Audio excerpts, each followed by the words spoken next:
I only have two things on my mind right now. Yeah. One of them is Final Fantasy 16 and the other one is so like yeah. And neither of those things can't talk about either of those things. Yeah. Especially not Final Fantasy 16. Especially not Final Fantasy 16. Where, talking about the dominant and Clive and little Joshua. Little Joshua! Joshua!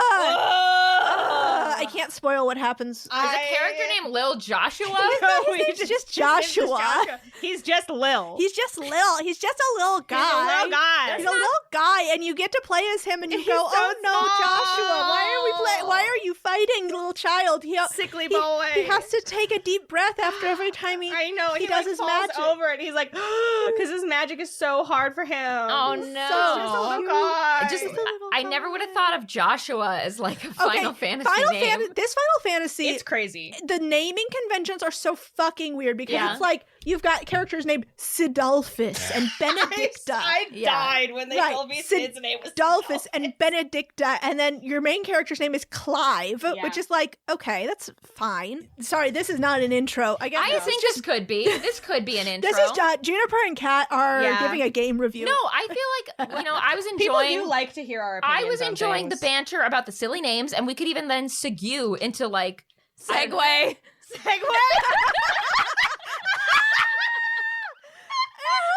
You've only ever read that word. No, guys. No, I know the word segue. Yeah, you did. But I'm talking about S-E-G-U-E. That's segue. No, segue is S-E-G. No, that's segue. That is the vehicle. The segue. Yeah. Wait. Yeah. Now this has to be an intro. Okay. No, everyone slow down. So let me just get this right. Yeah. So the word S-E-G-U-E is a word, and that word existed, and it's pronounced segue. Yes. And then they made the company Segway, and they named it after it, but it's spelled... Yeah, they named it after it because it takes you from one place to another. Like, so they were like, Segway. Like a segue takes you from one topic to another. Right, yes. But they spelled it Segway. They spelled it in a way that people who speak English would read it, and they would immediately go, that's pronounced Segway. And they would be like, it's my way. Yeah, for capitalist marketing reasons. Yeah. I mean, it's good. I'm learning these things. Mm-hmm. Now when I go to the big business conference and make my big speech, I won't have to make a fool out of myself in front of all the shareholders. I had the same experience with the word awry, because I knew that there was the word awry. Yeah. I just didn't know how to spell it. Yeah. And I also knew that there was the word Ari, which meant the same thing. Interesting. Well, you know what? We're all learning new things every day. Mm-hmm. I'm just ecstatic to not be the one learning for the first time. I'm really happy for you. Thank you. We're all learning new things every day except for Juniper. He's refusing to learn anything. Honestly, like the light in Juniper's eye when you said Sagu, like I had the panoramic view. They were like the happiest I've ever seen them. I'm really glad that I could provide that for you. Thank you. You're welcome. You really brought me joy today. That's what I try to do when I go out into the world. I haven't been that happy since I first heard the coyotes scream outside my apartment. Mm-hmm. Those are a good noise. Do you want to give us a sample of that? Yeah. Hold on. Yeah,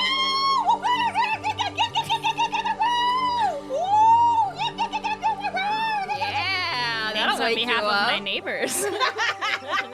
I like that. That's what they sound like. I would love that. Could be my ringtone. Yeah, I'm into it. Well, on that note, let's play some D&D.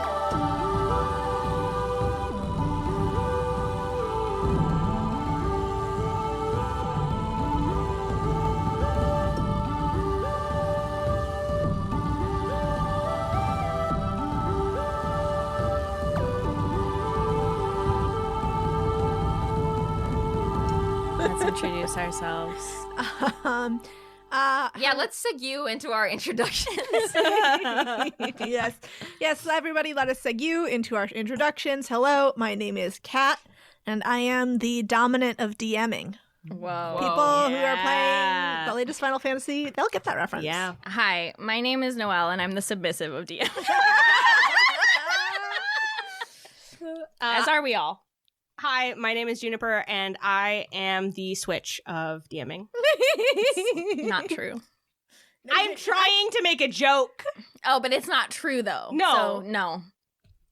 I mean, technically, Noelle, you're also... Yeah, it's also not true. You're not the submissive of DMing? Yeah. Yes, I am. Players are all the submissives of DMs. No, okay, you're right. I'll take that. Yeah, actually, what would they be if not the submissives of DMs? Okay, wait, hold on. Let me redo mine. No. Christ.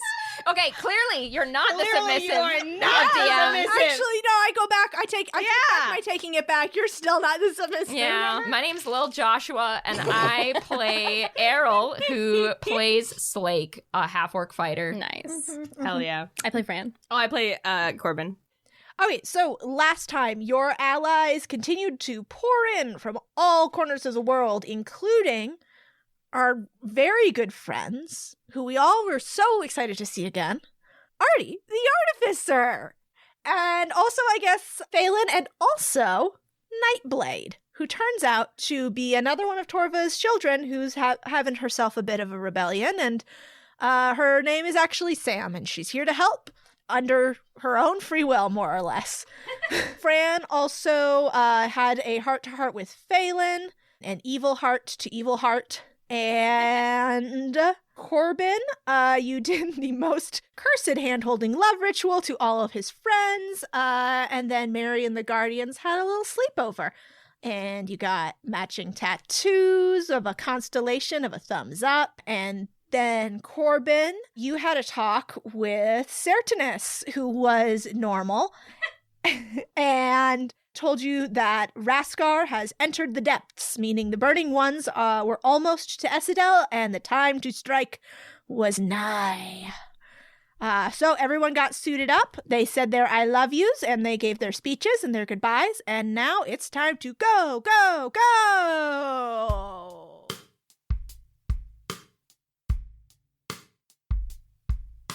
It is a warm, clear night just before morning.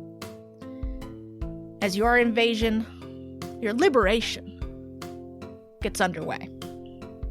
You've all donned your armor. Mary has given her speech to rally the forces. The troops are assembled, and now it's finally time to begin. Fran, you and Mary meet with the leaders of each of your units before they depart. Laika, who will guard the civilians left behind here in New Estra. General Olivia of Ilfra, who will lead the advanced stealth team. Captain Carr and the pirates, who will command the ocean-bound fleet. And Trek, Selnie's husband, who will advise the mechanists up on the mountain. With Fran's telepathic bond spell and Mary's ability to magnify it, you telepathically connect yourselves with each of the leaders before parting ways. And then, the mages start opening the portals. Mary starts, opening up the portal to Rudval, and into it step General Olivia and her 11 soldiers, along with the Grey and the Hands of the Killarney. When they step out, they are in the darkened streets of the ruined city. The buildings around them that are still standing are shut up tight, with their windows and doors boarded to keep any light from leaking through. The streets are silent and empty. The Grey casts a cloak of darkness upon the group, and they move quickly through the night, their footfalls muffled by the Grey's magic. Meanwhile, Mary opens up another portal, this one onto a cold mountainside. It's been a week since the first team of builders arrived to set up the scaffolding for the installation of your machine. Mary's eyes glow brightly in concentration as she holds the portal open, and through it, another team of mechanists and artificers quickly lug carts and wagons full of half-assembled machine that they have been working on tirelessly since you came up with your plan. They completed as much as was possible here in the valley, but the final installation must be done on the mountain. On the other side of the portal, Trek's worried eyes meet hers. Mary nods to him, and he curses. He yells to the team working behind him, but his words are swallowed by a howling blizzard. Rove steps out of the snow behind them. Her waterfall of hair has turned to snowfall. And all around the team, the mountain snow whips up as Rove widens the bubble in the blizzard that she summoned days ago to keep them hidden. Trek shields his eyes, pulls up his hood, and gets to work. Once they are through, the portal is closed. Back at the camp, a butcher in a bloody apron comes charging up to you, Corbin, with a fresh calf skin still steaming. She hands it over with a grave look and informs you, this is her finest calf. What the fuck? Okay. But remember that you have to burn a calf skin to Yes. Yeah. Her message to the I civilians. thought that we were about to be killed by Dude, Michael I did too. Myers. I was like, damn. Corbin cries. Well, he writes because he's very sad about the dead cow, Aw. the dead baby cow. But he does write his warning in the blood of the dead calf, and then gives the villagers instructions to follow the Grey's path. As soon as you finish your message, the skin bursts instantly into white-hot flames that momentarily blind you. Then it is gone, and the ash left behind in its place whips up and speeds away on a gust of wind. This done, you all move to the lake, where the last of the soldiers are being loaded onto the ships docked there. Mary clasps hands with the best of the portal makers, a young wizard named Suli, and together they open a portal to the shores of Sertanus Jaw. Through the portal, you see the pirates' other boats and the ships of the Waveborn Orcs. These ships are already dropping down gangplanks, preparing for the horses and soldiers coming through the portal to be redistributed among their holds. Finally, Mary gathers the last of the fighters. The Estrins, the Kukui warriors, the adventurers and fighters who have come from all over. You see a sellsword, a tall man with dark mussed hair cut in a short quiff, and silver eyes that flash in the light. He winks at you as he lines up with the group of mercenaries. Then, Mary, she opens up one more portal, and all of you walk onto the high plateau of the piece of Estra that Laika found. The smell of the forest, the trees, and the flowers hits you hard as you set foot on the soil of your homeland for the first time in so long. Mary kneels down in the dirt and plunges her hands into the soil. She gasps in pain or power, you're not sure. It's hard to tell. A small pool forms in front of her of crystal clear water. Then, the chunk of land shakes and rises out of the jungle. Mary sets her sights on the horizon across the water and begins to move you all toward it. All right, so for this first phase of the battle, this is all the stuff that you guys are not there for. Whatever happens here, whatever is attempted by your allies, it's all the result of the plans that you made earlier. For the sake of fairness and taking it out of my hands, I'm going to have you guys each roll a d20 for each of these events. A 1 to 2, things go very badly. The goal is not accomplished and the unit is lost. A 3 through 10, things go somewhat badly. The goal is not accomplished, but the unit survives. 11 to 17, things go well. The goal is accomplished, but there is a complication. At an 18 to a 20 or plus, things go extremely well. The goal is accomplished. There are no complications. There will be 4 chances for you to add a d10. We're calling this a blessing. So a blessing is something that you can use to influence the battle in some way. You guys are receiving updates from the other parts of the battle as you established a psychic connection with the other units. However, your influence from faraway parts of the battle are going to be limited to things that you can do from a long distance or actions that you could have taken before the battle began. So you'll each get 1 blessing plus 1 extra for the group. You'll roll a d10 and add the results to your fortune roll, the d20. And this will be able to push you from a total failure to either a partial failure or a partial success, and so on. So this can help bump up a roll when you really want something to go right. So think about this for things that are really critical to your plan. Does that make sense? Any questions?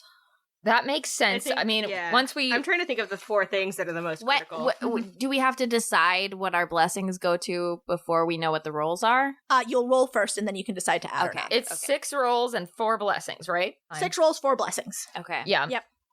All right. I'm going to say, Noelle, you are going to do the first fortune roll, which is coming up here. Oh, God. Speed soldier. All right. So, their first fortune roll is the harbor chain.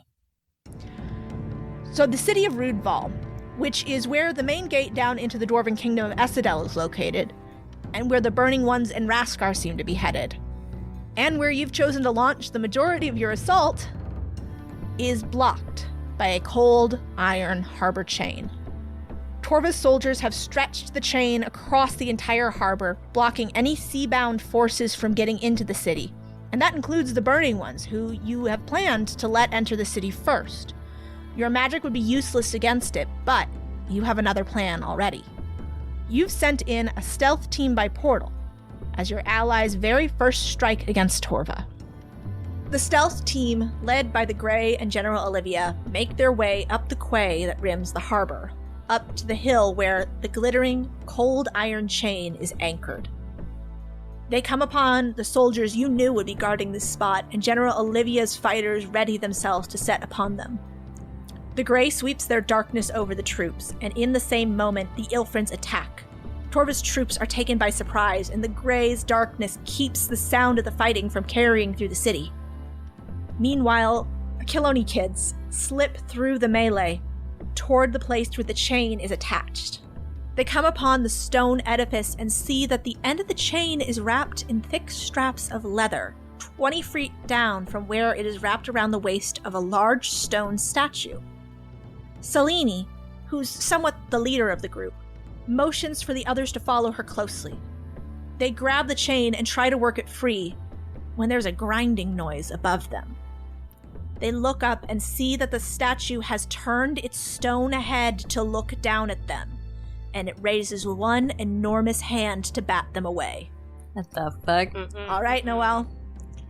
Don't fuck this up, Noelle. Oh, these These are my children are about kids. to die. These are my kids! No.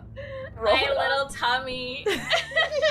I'm a novice. It's okay. You got this. Okay, that's a 15. That's a 15, so as it is, you have a partial success. Do you want to bless them to a full success, or are you going to stick with a partial success? I mean, To remind you, a partial success means things go well, the goal is accomplished, but there is a complication. okay. I feel like this is important. It is, but my fear is that we should save our things for if there's like a full failure. How much higher would it need to be, like an 18, in order for it to be even like Total a perfect success? success? Yeah, total success would need to be an 18. So you don't have to roll very high on your d10, but yeah, you got to decide if you want to push this to a full success or you're going to settle with a partial success. My gut check is partial, but what do you guys think? I mean, a complication isn't A that. complication probably Doesn't mean any dead kids, right? Yes, Yeah. the unit survives. If that's going to be in all of these. Okay. If you guys succeed, the unit survives. So we might want to save it for if someone's gonna die. That's what I was thinking. Yeah. You're probably right. Okay. Let's do it. All right. Selene dodges out of the way of the construct's hand, and the other follows suit, running around the construct while it tries to swat at them. Eventually, they are able to lead it off the edge of the cliff, and it topples into the water. The harbor chain falls, but it is still attached to the construct. What does So that mean for us? It's in the water with the construct. That construct is still alive, and it is still moving. But it's in the water? It's in the water. From your position on the floating island, you can see the ships as they speed across the water. The burning ones shine like a line of wildfire speeding across the ocean. Now that your army is on the move, Sertinus has switched from diverting their ships to speeding them toward the opposite shore. Your own ships follow just beyond the line of the horizon, dim stars in comparison to the bright suns of Raskar's cult. The pirates, boars, sea orcs, and the full cavalry from Danmar ride aboard these ships, most headed for the plains outside of Rudval, where the attacks of the boars and those on horseback will be most lethal. Your stealth team has successfully sunk in the harbor chain, clearing the way for them to enter the harbor. But there's another line of ships, moving from the bright city on the coast. They fly purple and black banners from Hero's Gate, and they are closing in on the ships that are headed to the eastern fields. They seem to be moving with their own supernatural speed, and Sertinus either does not notice them or cannot split his attention any further. There is a distant whistle, and then one of the masts of the pirate's ship bursts apart in a shower of flame. Captain Carr on the deck of his ship howls. "They've got those damn war machines on board! Everyone, prepare to be boarded!" All right, Errol.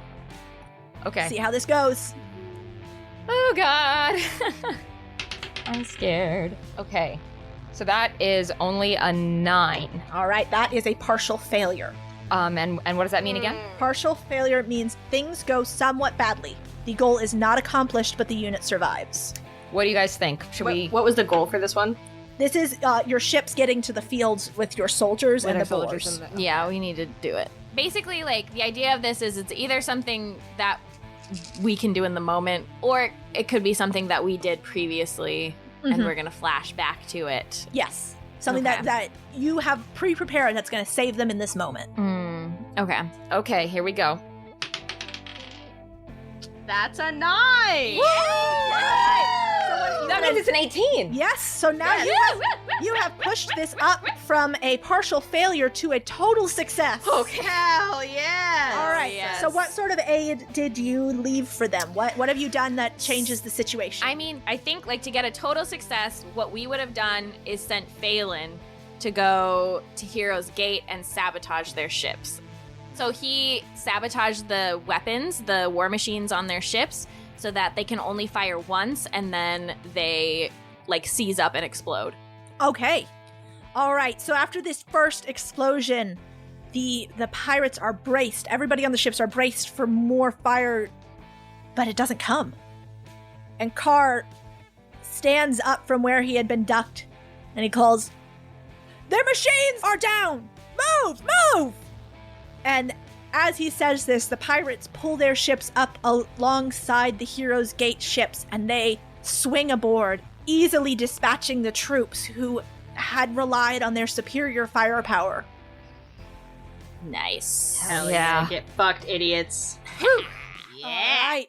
So the pirates are able to fend off the Hero's Gate fleet, and they arrive in the eastern fields with one additional ship, which they were able to capture. Ooh, hell yeah. All right, Juniper, you're going to roll for this one. You can do it. So stressed. This is so stressful, dude. I'm so glad. What am I rolling, Kat? What's going on with yeah. the situation? Okay. Meanwhile, on the mountain above Rudval, your team of mechanists, combined artificers from Estra, Esudel, Madria, they're all hard at work. You've planned in advance for multiple points of entry into the Dwarven Kingdom, and where there were no points of entry, well, you've decided to make your own. This team on the mountain has created a big drill.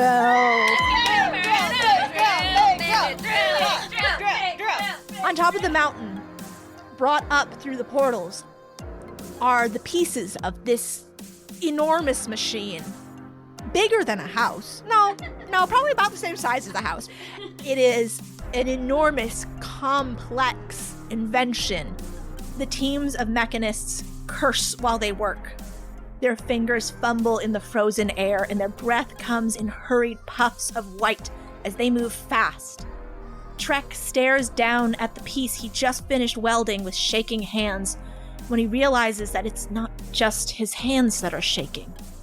The whole mountain is trembling, and the snow shifts under their feet, sliding away.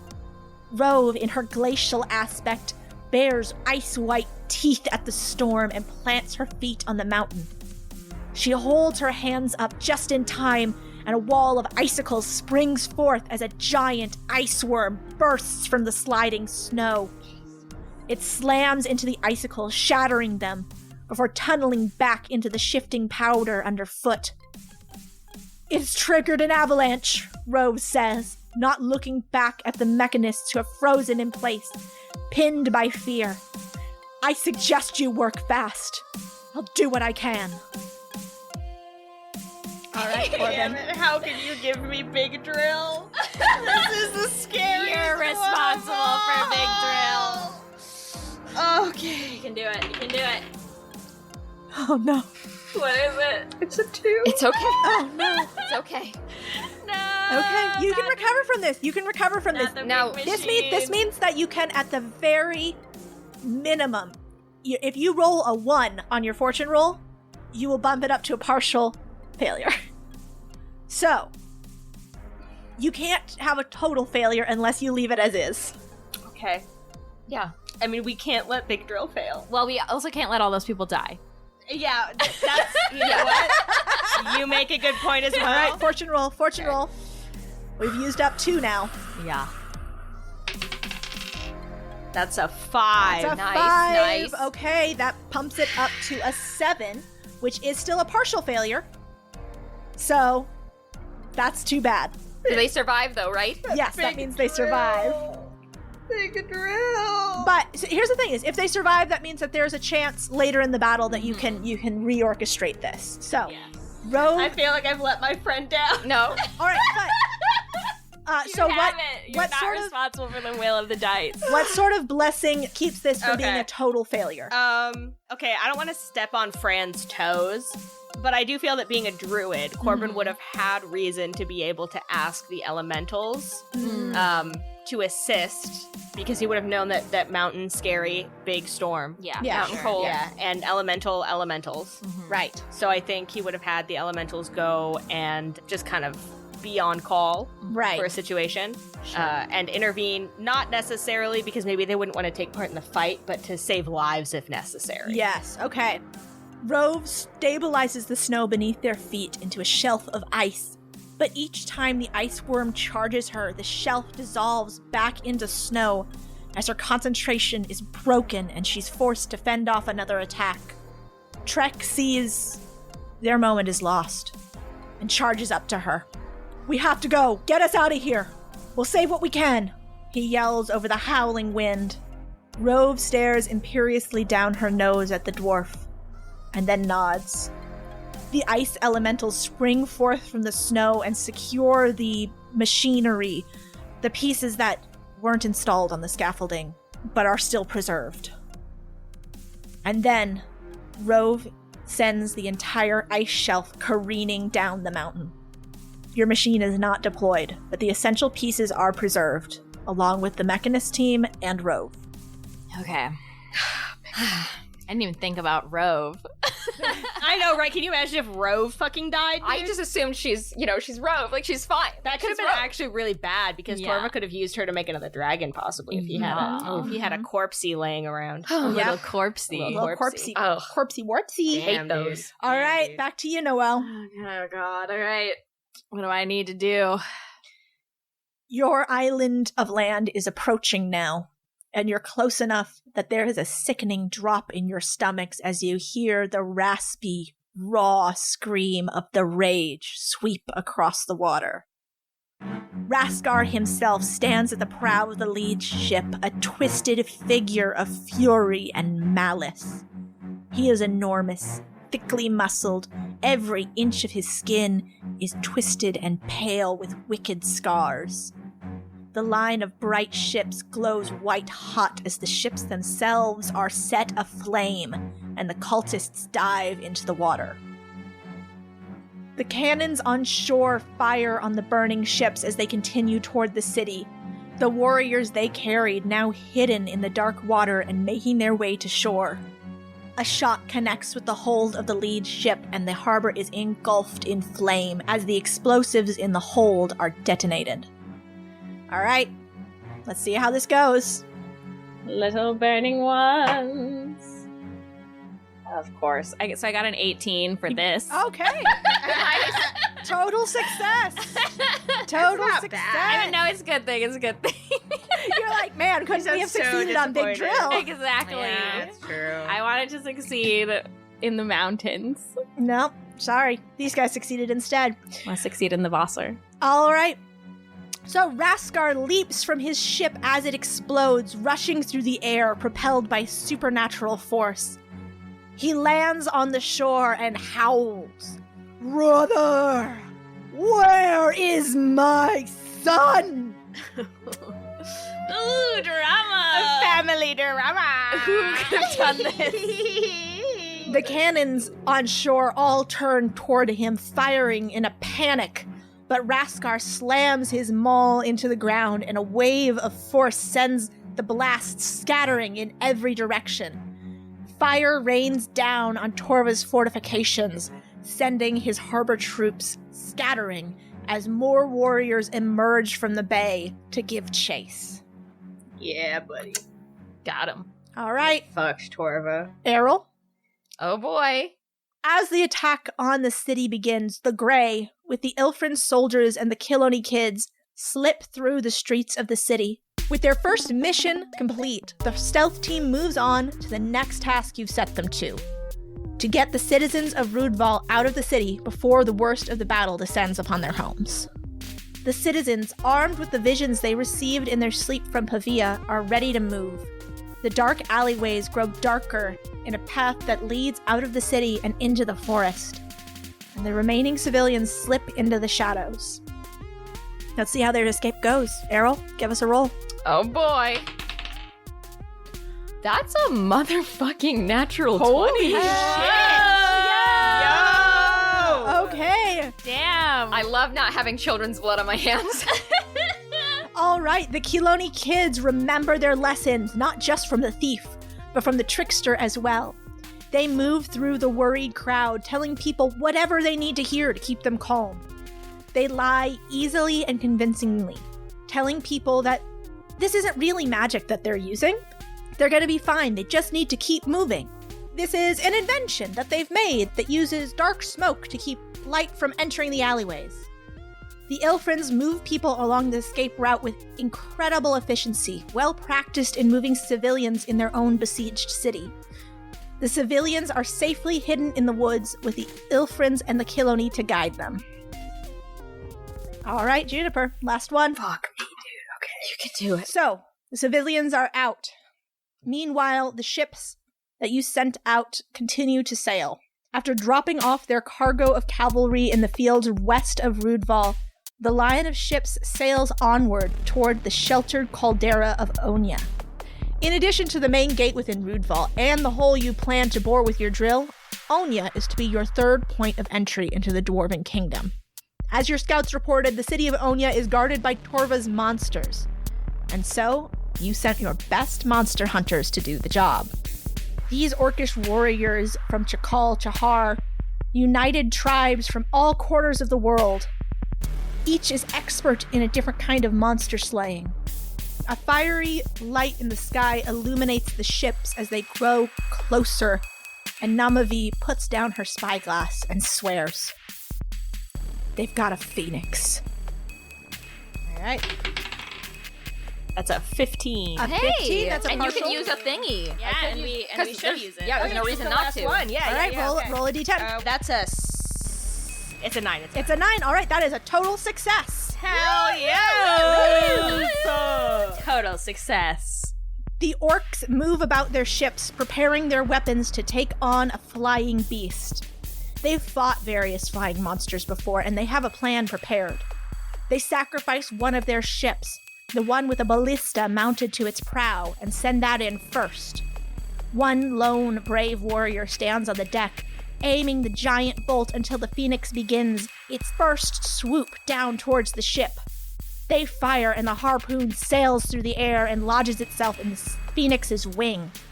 The warrior dives from the ship, but the monstrous bird's dive has been thrown off, and it misses the ship and hits the wall of the caldera.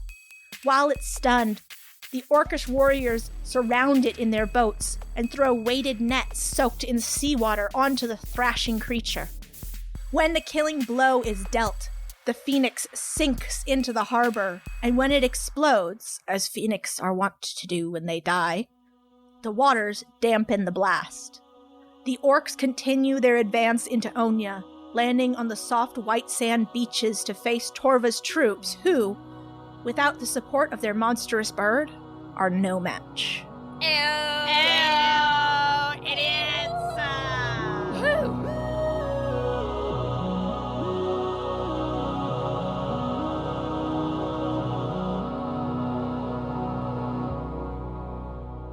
Listeners, is that you? After all these years, listeners, could it be you? Here for the mid-roll, hot off the press. It won't be a mess, not this time, I'm telling you that, but it might be a lie on the mid-roll. Meandering like a babbling brook, it won't make you wish you were reading a book instead, because you're so engaged in the podcast. It's a mid-roll, here today for you. If that song sounded derivative to you, that's actually a good thing, because I am intentionally paying homage to the format of the Letters songs sung by Elliot Kalin on one of my favorite podcasts of all time, The Flophouse. And if you think that's irrelevant to today's proceedings, I'm afraid you are wrong, my friend, because a brief 11 years after I started listening to The Flophouse, we have just put in a request for a Jumbotron advertising this very podcast. Actually kind of worried that they'll reject it now that I'm directly referencing it in this mid-roll, but hopefully I haven't tempted fate too much, and the podcasting gods will smile down on me on this joyous day. There's really no reason to tell anyone about it, but I'm just excited, so I'm telling you, sweet listeners. I don't think they'll necessarily ever listen to this podcast, but just let me have this. You never know. Maybe one day, on their deathbed, they'll want to listen to 138 episodes of an actual play podcast, and they'll hear this mid-roll. Anyway, The Flophouse was one of the first podcasts I ever got really into, so I'm really stoked to be running an ad on their show. Elliot's taste in weird old movies and proclivity to randomly burst into song have long made him a podcasting role model to young Errol. And if you are looking for a very fun bad movie podcast, you can start anywhere, but two of my favorite recent episodes have been The Legend of the Titanic and the Best Horror Villains 2-parter. Anyway, if it wasn't obvious, it's me, Errol, hosting the mid-roll. Noelle has been toiling away in the podcast mines, so I am here to relieve her for her mandatory 15-minute break. Seriously, though, these arc-ending episodes have required a lot of extra work on her part, and she's been creating amazing new music that you have hopefully noticed as well, so shout out to her for going above and beyond, as always. You're killing it, Noelle. God bless you. Wrapping up this huge story is no small feat, so thank you all for your patience as we finish up this last arc before we set out on a new adventure. By which I mean a new season of the podcast with a new story, not like an ill-fated expedition to the Arctic. And you know who has been provisioning us on our metaphorical adventure all this time? That's right, it's our dear supporters on Patreon. We sure have come a long way, huh, folks? And I have some new intrepid souls to thank this very night. Thank you to Nia, Jessie, Jess, Lily, Anaconda, and Alex. When life is like a ship full of improperly canned goods that are tainted with dangerous amounts of lead, you are like the hot doctor that helps us by amputating our legs or something. I honestly can't remember a lot of what happened on that show. I only watched it once. I mean, I know amputating our legs probably wouldn't help us with lead poisoning, and I don't want you to think that I'm saying you're not helpful, because you are. I'm saying, like, if we needed our legs amputated, I know we could count on you. And I hope you know how much that means. I'm sorry, I've been kind of dizzy lately. I do really want to convey how much we appreciate you on this wild ride. I love telling stories with my pals, and I'm so grateful to all the folks who support us in doing that. In my book, you're part of the crew, part of the ship. And you know who else is blowing wind in our sails? Actually, wow, I should have used that metaphor for Patreon. That's way less convoluted. Honestly, I don't even know why I'm thinking about ill-fated ocean expeditions. I guess it's just what's on my Tumblr dashboard a lot. Shout out to friend of the podcast, Hannah Haverkamp.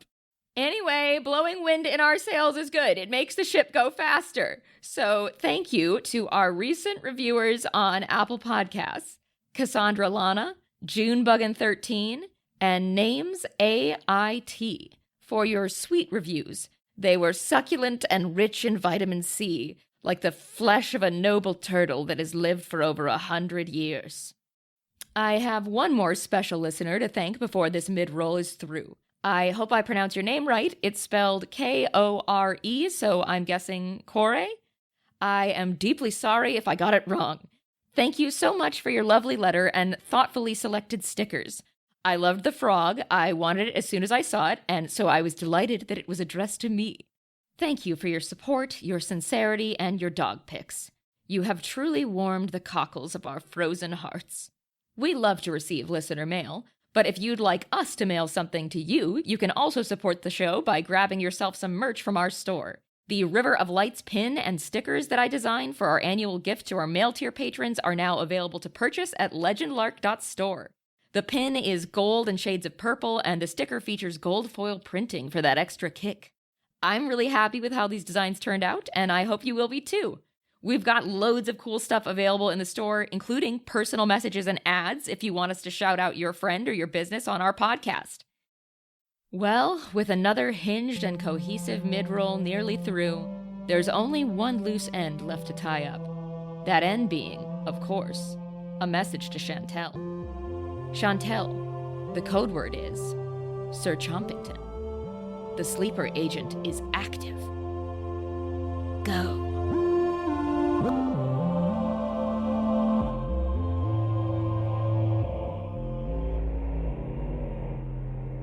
Your recovered chunk of Estra has flown over the water at breakneck speed, transporting the Kukui warriors, 50 Estran fighters, Wea, god of archers, the Vengeance, who you know as Sam, and the 4 of you, as Ava, the songbird, flies alongside you.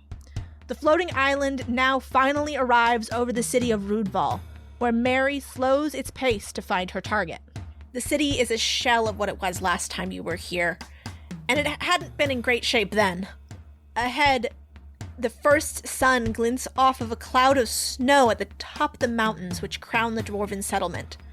As the shadow of your island passes over the besieged city, you watch as the Burning Ones begin to emerge from the harbor, following their god onto shore as Raskar, enormous with muscle, his skin covered in scars to the point where there is no piece of unmarked flesh on him, mows through the apparatus of destruction which guarded the water. His warriors don't seem to notice the strange shadow passing over the city, but you witness the pause from Torva's troop as the alarm travels down the line. An alarm that proves fatal to each one who takes it up, as the Burning Ones seize on their momentary distraction to rush the beach, surging from the waves like drowned wraiths. In the distance, the line of shadow which covered your civilians' escape route dissipates, signaling to you the success of their mission.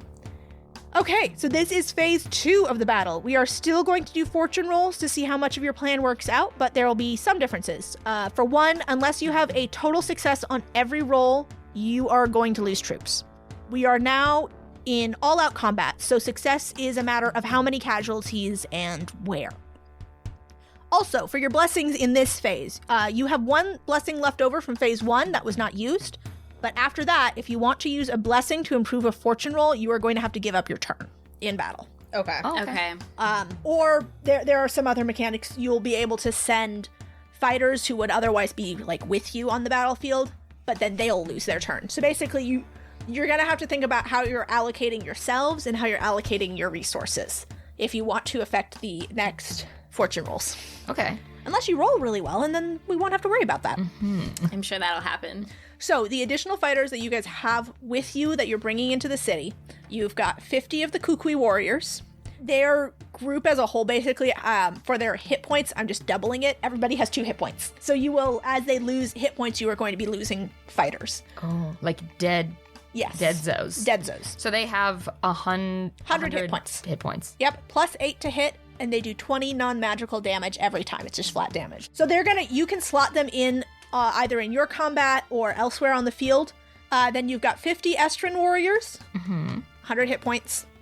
They will do 30 magical damage, and they have plus 6 to hit. And then you've also got a couple of gods with you. You've got Wea. With all the gods, it's going to be a recharge, so this is something that is used mostly with monsters in D&D, but you'll roll a d6. For Wea, if you roll a 6, you'll be able to use her again. So you get 1 use right off the bat, but then if you want to use her again, you'll have to roll to recharge. And she is plus 18 to hit, and it is going to be 40 damage. Magical damage? The gods can either do magic or non-magic. Cool. So then you got Sam. Sam? My Sam. dad? Ilya. That's Ilya the Vengeance. That's Nightblade. Oh, Nightblade. Nightblade. Yeah. The Sam the Vengeance. So she's another recharge, but she'll recharge on either a 5 or a 6. And that's a D6. Oh, I see. Yep. Whereas Wea only recharges on a 6? Yep. Sam recharges on a 5 or a 6. Okay. She is going to be plus 10 to hit, can do magic or non-magic attack, and it'll be 30 damage. And then Ava, that is going to be... Songbird? Yep, the Songbird. D6, 5 or 6, she does not attack, but you will get a random blessing, so that'll either be the, like, Bear's Strength, Cat's Grace, Okay. whatever. And Okay, yeah, that makes sense. Yep. So Do we choose like who she does it to? Yes. Or you can use that as a blessing to affect a fortune roll. Okay. No, yeah. That makes sense. Yep. Okay, so those are the mechanics to lay out right now. All right. So, you've all planned to put the island down over the gate into Asadel, closing the way in and out, at least for now. It's supposed to be timed perfectly, so that as many of Torva's soldiers as possible will be stranded out in the city. As a reminder, this is not the way that you all got into Asadel, but this is the main gate, which was destroyed by Torva's soldiers and the Blue Dragon. It now hangs crookedly off of its hinges, a gaping mouth into the heart of the Dwarven society. Mary looks to you, Fran, waiting for your signal to bring the island down. Roll me a perception check. Alrighty, so Fran nods to Mary and peers over the edge of the island. Oops, and she is stupid. Yeah, that's only a 5. All right. Fran is like, she has a lot on her mind, and she's like outwardly shaking as she looks over the edge and says, do it now.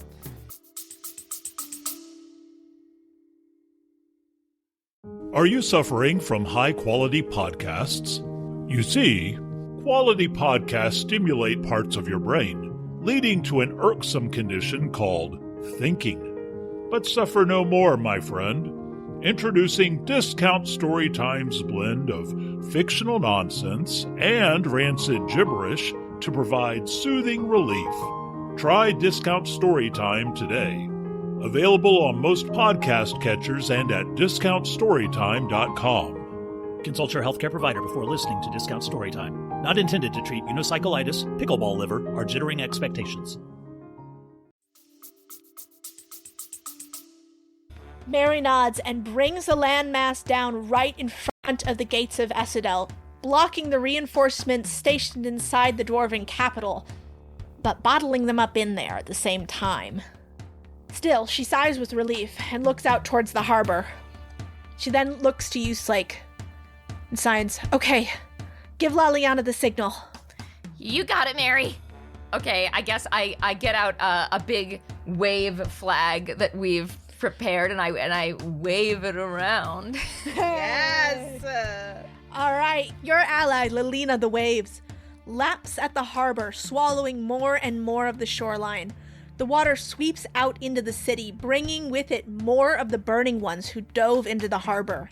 They tumble out into Torva's troops like deadly flotsam, lashing out as soon as they find a target. However, the Torvaic soldiers are well trained and well armored. Raskar's berserkers, vicious as they are, can only do so much against the metal and scales protecting the dragonborn soldiers, who quickly regain their footing, even as the water rises around them. Even so, the burning ones impale themselves on the soldiers' spears, pushing themselves down the haft so they can slash at soldiers' vulnerable spots before they die. Yet, the ring of death around their god still widens. As the water rises, so does the mound of dead upon which he stands. Lalina, goddess of the waves, raises the water higher, faster, and your chunk of Estra, resting in the open mouth of the gate to Asadel, goes from floating island to a regular island, surrounded on all sides by floodwater, although it is not yet deeper than a couple of feet. From your spot atop the hunk of land, you see Torva's troops losing ground to Raskar and his followers. And this is going to bring us to our next fortune roll.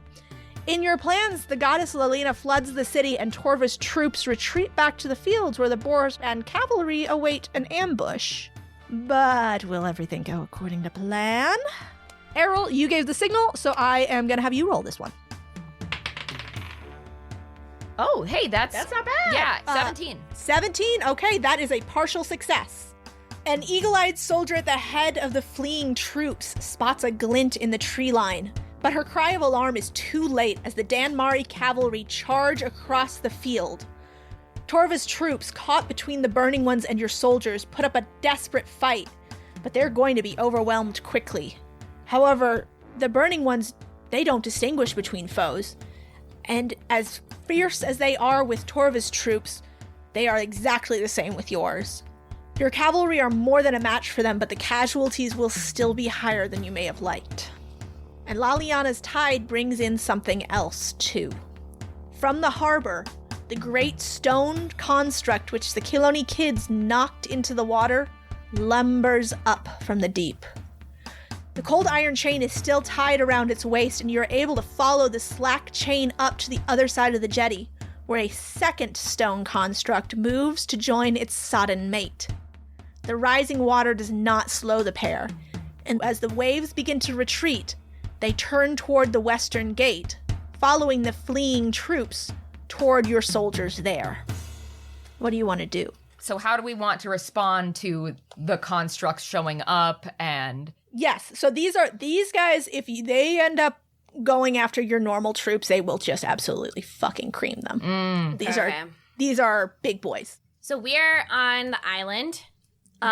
We have water all around us, correct? I guess my question is, do we need to roll initiative at this point? Do we all... Whoever wants to go engage with these guys, you will be rolling in traditional initiative. Okay. They're magical constructs, right? But they have chain on them. But they have something between them and the chain? Is it like... Yeah. They're wrapped up in something? Like the chain is wrapped in like cloth or leather or something. You don't know what it is. It's wrapped. Something is wrapped around the chain. My thing would be we need to take out that wrapping. That's very smart. Yeah, because it's probably cold iron, are you thinking? Yeah, it is. Yeah. It is cold iron. It is cold iron. Yep, Oh, okay, yep. yeah. So then that would be, they would immediately, what would happen to a magical construct if it came into contact with cold iron? Maybe Probably we just turn stop to a moving. real statue. Yeah. Disappear? I don't know. Well, if we're dealing with cold iron, I could head over and Sam, you're really good with combat. Do you want to come You're with me? already talking too much. Let's go. Okay. All right, roll initiative. Okay. 12. Okay, so Slake, at least for now, the water is shallow enough for you to move through, but it will be difficult terrain. Okay, considering the water, I think I will ride on my horse, Peaches, and have Sam join me on that as well. Right, so your horse just charges up, like, out of nowhere. Out of the water. Out of the water! Yes, your horse just charges up out of the water. Kelpie. And you're able to just, like, grab it and pull yourself on, and Sam jumps down off of the island and lands on the back of your horse, Slake. She is dressed in armor actually very similar to Phelan's and black leathers. And she draws a sword from her hip. And the two of you charge up toward the closest construct. And the construct is going to go first because it rolled highest in the initiative. And it is going to swipe at both of you and the horse. Make me a wisdom saving throw. Okay. Let's see how wise I am. Let's just go ahead and hit this bad off the bat. Okay. So, wisdom, that's a 14. You fail. Oh, fuck. So the construct, as you approach, holds out its hand, and your horse just suddenly comes to a crashing sort of, not quite a halt, but it slows. And you, too, feel sluggish and slow in a way that is not natural as the construct casts slow.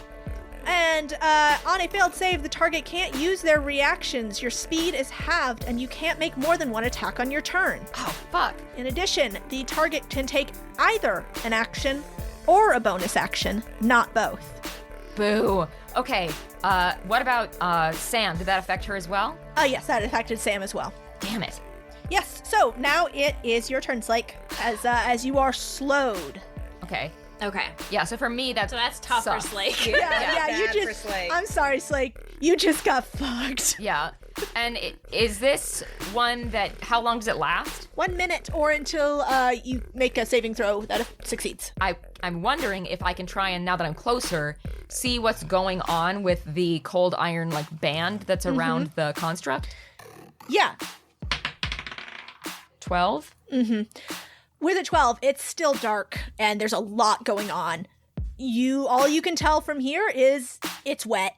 Whatever's wrapping the chain is wet? Yes, whatever's wrapping the chain, it came out of the harbor. It's wet. Right. So- Okay, well, it's something that can get wet. Yeah. Because if it were just like metal, you wouldn't even know it was wet. Yes. So that's something to think about. So it's That's wet. just something to think That's about. just something to consider. Okay, all It's right. wet, and I'll tell you this also. It's red. It's red. Okay. It's wet meat. It's wet and red. It's meat. Could be meat, could be cloth. There's nothing significant about the color. Dude, it's frickin' meat. all right. Curtains are blue. The curtains Anyway, are blue. okay, I'm gonna roll my saving throw. Okay. Okay, that's a 16. No, that still didn't. You didn't do it. Fuck. Fran, still shaking, looks after Slake and Sam going for one of the constructs and roughly elbows Safia Donhill. I think you guys should go after the other one. As you wish. Kukui, with me. And they run towards the construct that is further away, the one that is further down the jetty. All right, so Sam is going to take her action. Actually, I'm going to have you roll this, Errol. I don't want to roll it. Don't make me roll it. Look at how Roll it. Well, it's plus 10 to hit. And you can decide, do you want a magical attack or a non-magical attack? And what is she attacking? Okay. Really, what she'd be trying to do is get in between the cold iron band and the construct. So can I have her try and attack that? Like, Yes, so basically what I'm going to say is that if you guys want to attack the wrapping, fewer hit points, harder to hit. okay, Construct itself, easy to hit. a lot of hit points, and she's got plus 10 to hit. Yeah, So so she should hit them. yeah. So Yeah. I'm definitely gonna have Sam attack the wrapping that is separating the construct. Okay. That's only 13. Oh, sure, that doesn't hit. That doesn't hit. Oh, sure. That does not I work. beefed everything, you guys. It's No, not. it's okay. Listen, hey. It's not your fault. If you, hey, listen to me. Wheel of the dice. Hey, don't Hey, cry. Don't If you cry. ever I'm feel crying bad, so much. if you ever feel bad about yourself, just remember, Big Drill was not on you. So now it is the construct's turn once again, and it's gonna slam. And welcome to the jam. Thought you might say that. That makes sense. All right, so 26 is gonna hit you. Yes. Yeah. Does 19 hit you? Meets it, so it beats it. Beats it. All right, you got hit twice then. That's gonna be 34 damage. Okay. So, Geico. Yeah. 60 man, that's really a lot. Yeah, these guys are not They're fucking not around. playing. The Kukui warriors are still heading towards the other construct on the end of the jetty, so they will take another turn to get there. All right, so meanwhile, back on the island, Fran and Corbin, you feel the island under your feet start to tremble and shake. And Mary looks down as a boom resounds underneath your feet. And one of the Estrins on the islands shouts, "They're trying to blast through!" Mary swears and then kneels down and she signs to you guys, "I'll keep them off the island and keep them away from everyone else. Good luck." And then she buries her hands in the dirt again.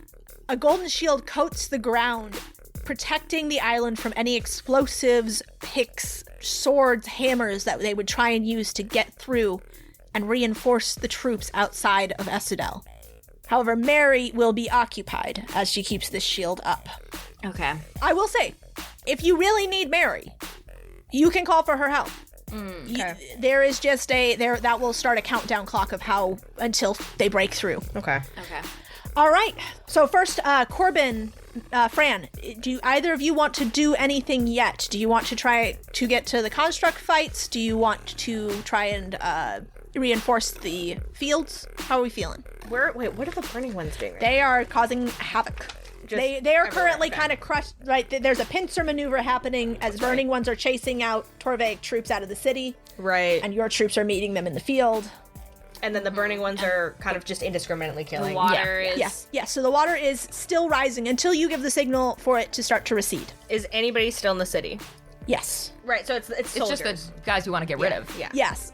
Would it be possible, Kat? I'm wondering if Mary and I could use some variation of like when we combine our powers to use a 6th level fireball spell Okay. to basically essentially turn the bottom half of our island into a fireball. Okay. Because I know she's protecting it from damage, but my concern is we're gonna lift this island up eventually, and I don't want a billion people coming out. Sure. Okay. Yes, I'm going to say yes. We're just going to roll it like a normal fireball or level 6 fireball. Generally, a fireball is a dexterity throw. Do you want me to just do a spell attack? Actually, what I'm just going to do is I'll roll a dexterity saving throw, and that will determine the number of troops that you roast on the other side. Okay. Nope, that's a 5. Oh. Okay, so then, I guess I'll roll damage and we can, decide. Yeah, just roll damage, and I'll convert that into a percentage in my head. Okay, so I got 41 damage. Okay. So Fran grabs onto Mary's shoulders, and her eyes start to glow gold along with Mary's as she casts Fireball at the 6th level and sends it through Mary's shield into the bottom side of the island. And the bottom half of this island just glows molten, and there's an expansion of fire around it. It doesn't expand very far out the front, but you hear screams and smell roasting flesh as smoke crawls up through the cracks that are left between the door to Essedel and where you've parked your island. Corbin? I'm debating going to help Slake. I'm just worried about putting all of our eggs in one basket. Yeah, that's fair too. Because nothing else is really happening right now. We could go try and fix Big Drill. I could actually go try and fix Big Drill. First... How many turns would it take to get there? Corbin could fly. Yeah, if I use wild shape, I could fly up there probably in, 1 turn? We'll say it'll take you 2 turns. 2 turns to fly up to Big Drill? Okay. Yeah, for the sake of expediency. Yeah.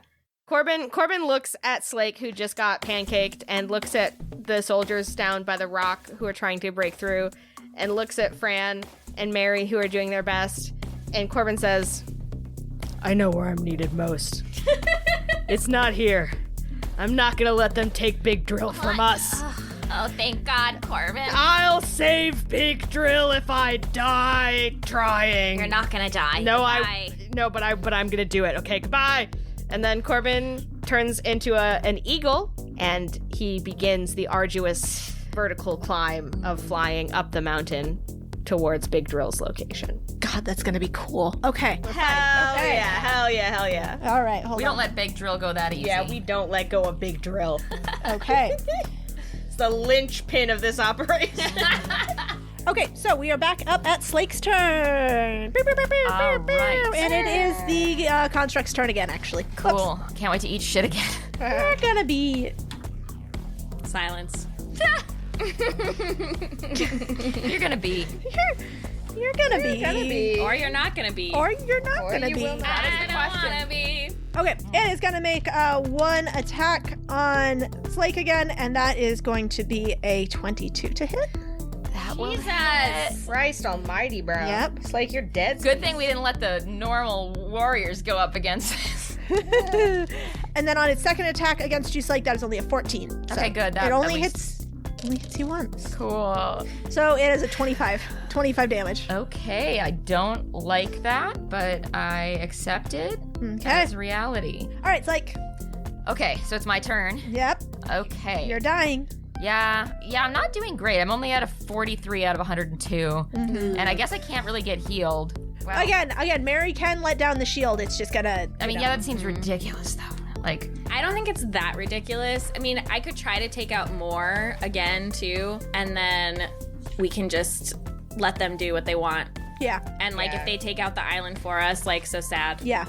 Yeah. Because we were just going to move it anyway. That's true. That's true. It's very true. It's very true. It's mostly that we don't want them to take it out too soon. Yes. But Yes.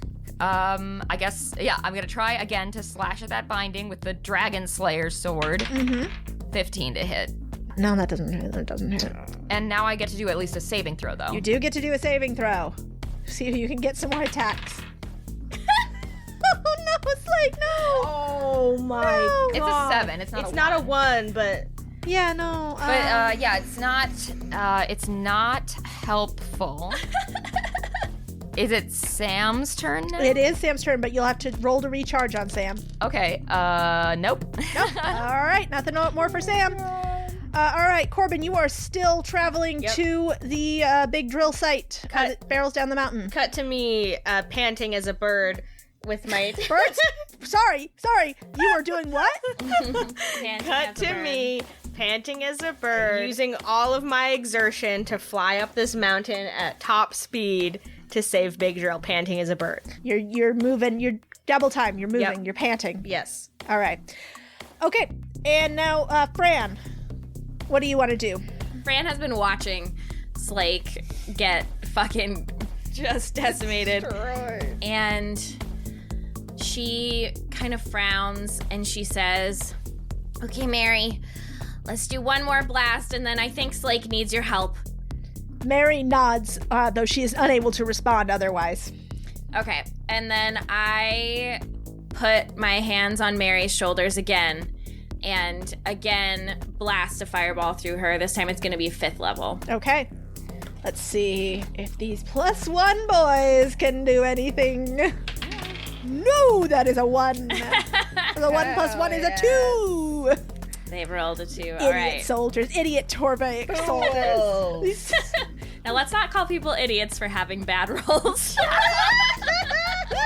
41 again, skis.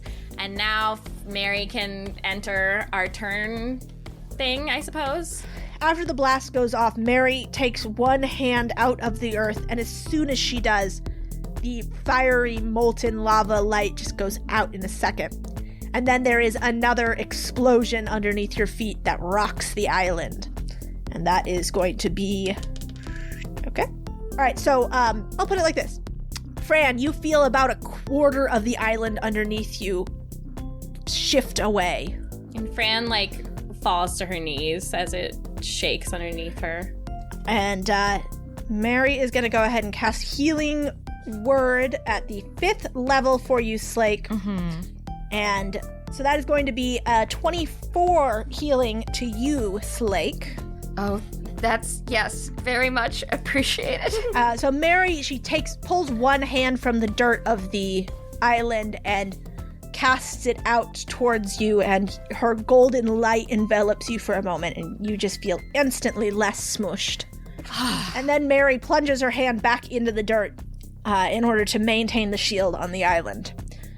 All right. Before we get to the top of the next order, do you want to deploy? You still have the Estrins up on the island with you, Fran. Where should we send them? How about we have the Estrins break into 2 groups, and they're going to use a low-level spell to dry off those wrappings. Okay. Hopefully to help in burning the wrappings eventually. All right, so you'll send one of them after the Kukui warriors and one of them to Slake? I don't know how close they need to be, but yeah. Okay.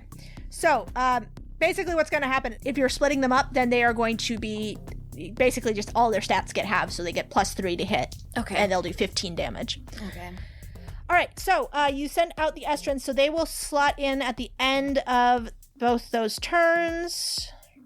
So we are going to start then with the construct that is up against Slake. It's going to go after Sam on its first roll and Slake on its second. It's going to hit for both. Jesus.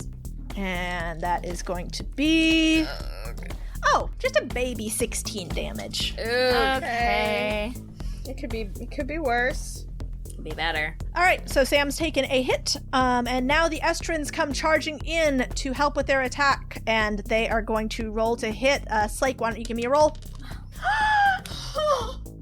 What just happened? What just happened? What just happened? What just happened? What just happened? Did you roll a 1 again? What just fucking happened? Did you roll a 1? What happened? Yes. Yeah, they rolled a 1. So basically, instead of doing this to hit, we're just doing it as like a how much, So how good it's does it do? 1%. And that means you Torva's put, gonna kill us. and you God struck us down. and I get to roll to attack. Yes. Torva's gonna kill us. All right, It's fine. Slake. We're getting rid of. Torva's coming up. We're do all our bad rolls now, so that when Nope. Torva comes, we can do Nope. good rolls. Nope, we're cursed. Okay, till the end okay. of So time. to hit, it's 23 this time. Oh, you finally fucking hit. Thank God. And I guess I should still just go after like the wrappings. Yeah. Okay. 10 damage. Okay. We'll add 1 to that. It's 11 damage because it has been slightly dried out by the Estrins. And you know, nothing's more from. Hey, have you tried to cut wet fabric versus trying to cut dry no, fabric? that's true. Okay. It is much harder to cut wet Okay. fabric. I've That's never nice. tried to cut wet fabric in haven't- my life. Yeah, I haven't either, but I'm Well, glad. sorry. Some of us have. Why Some of would us I try to have. cut wet fabric? you're desperate. Because you're desperate. Because sometimes your iron decides it's going to just pee all over your project, and you go, I'm going to keep working on it anyway, but your scissors are kind of damp, and then they just keep mashing the fabric up instead of cutting it. Peeing. Yeah, that's exactly what happens. Okay. So the bindings begin to fray and cut away as you do 11 damage towards them. It looks like you're about halfway to getting them cut. Great. Well, I'm gonna try and roll a saving throw now. Yes. Can you speed this up, please? I wish that I fucking could, but I can't. Cat. We can't control the dice. Hey, Cat. Torva's coming up from hell. Maybe if you wanted to speed things up, you should have cast slow. All right, and now Sam, roll to recharge. See if Sam can go. Oh, okay. What was that again? 6? Yep, 5 or 6. That's a 6. That's a 6. So Sam gets to go again. Thank God. Okay, that is 25. 25 hits. Okay, kick ass. And then she does how much damage on Sam does 30 static damage. 30 static damage. So Sam rushes in after you and just cuts the binding to ribbons. Oh, thank God. And as the binding unwraps and reveals the cold iron chain, the construct grinds to a halt. However, its top half is still moving. So only where the iron is. Yeah, it can't move anymore because it's wrapped around like the lower half of its waist, but it can still pancake. It can still smoosh. But it's stuck in place. It is. So it's less of a threat. It's in the middle of sort of the main thoroughfare. I mean, if we just leave it there. You could just leave it there, yeah. So that is one construct more or less dealt with. Nice. Meanwhile, the Kukui warriors and the Estrins are reaching construct 2, so let's just go ahead and roll for the Kukui and the Estrins to hit. Okay, that's for the Kukui. So that's a non-natural 20. All right, they hit. Yeah. They hit the wrappings. Okay. And that means they do 20 non-magic damage to it as they scramble up. So they are able to quickly take care of the bindings. You see that sellsword you scoped earlier? You think his name is Zeno? He slips underneath the construct's heavy stone blows and brings his sword up to slice the wrappings that insulate it from the cold iron that it wields. As the wrappings slip away, he grabs onto the chain and uses it to swing up onto the construct's arm as its movements begin to slow. He then delivers a blow to the construct's face, knocking out a chunk of its carved eyes and jumping away before the next blow lands. However, that's why we hired him. The top half of the construct, as previously established, is still moving. And it is going to... Let's see how many of them get taken out in the process. All right, that definitely... They get hit in the process, and ouch. Of the 50 warriors, 10 of them get smushed by the construct right out the bat. Damn. So now you have 40 Kukui warriors. Jesus. Yep. People die when they are killed. They do, and that is going to take it down to being +7 to hit, and they will only do 18 damage. Okay. But they are now out on the field, which means it is time for Fortune Roll 2! Okay. Oh, God. The Burning Stragglers. While all of this is happening, the Burning Ones have continued to pull themselves up out of the harbor, full of the burning light of their rage-mad god. They do not seem to see or care about the difference in uniform colors or banners. They attack the first target they see with wild ferocity. And now, your soldiers are on the field. So why don't you give me a fortune roll? Okay. Oh, that's a 19. Yeah. The 19, that is Hell yeah. a total success. Hell yeah. Woo! Safia sees the Burning Ones approaching from the harbor and gives the order to her warriors to spread out and defend the Estrins. They catch the Burning Ones before they can get close to your Estrin warriors and slay them one by one. Well done. Whew. You didn't lose a bunch of Estrins. However, the Kukui warriors are going to be busy for the next couple of turns as they protect the Estrins. Cool. So, let's head up and see what's going on with Corbin. Yes, I am flying. All right, so Corbin, you catch up with the billowing cloud of snow that is your team of mechanists, plus Rove and the warriors that you sent up to escort the mechanists. You see Rove white in her icy aspect, her hair a mane of icicles behind her as she crouches with her hands plunged into the ice shelf as it careens down the mountain. Rove is doing everything she can to keep everything level so that the pieces of the big drill don't slide or break as the dwarven mechanists hold on for dear life. They are surfing down the side of the mountain on an ice shelf, and coming down the mountain behind them is a massive ice worm. Lauren. So, Corbin, why don't you roll me initiative? That's 12. Okie dokie. You are going to go before the worm, Corbin. Oh, thank God. The worm. Actually, you have access to resources now that you have caught up to Big Drill. Okay. You now have with you get 24 dwarven mechanists. They get +3 to hit, and they do 10 damage each time, which means, by the way, they have 44 hit points.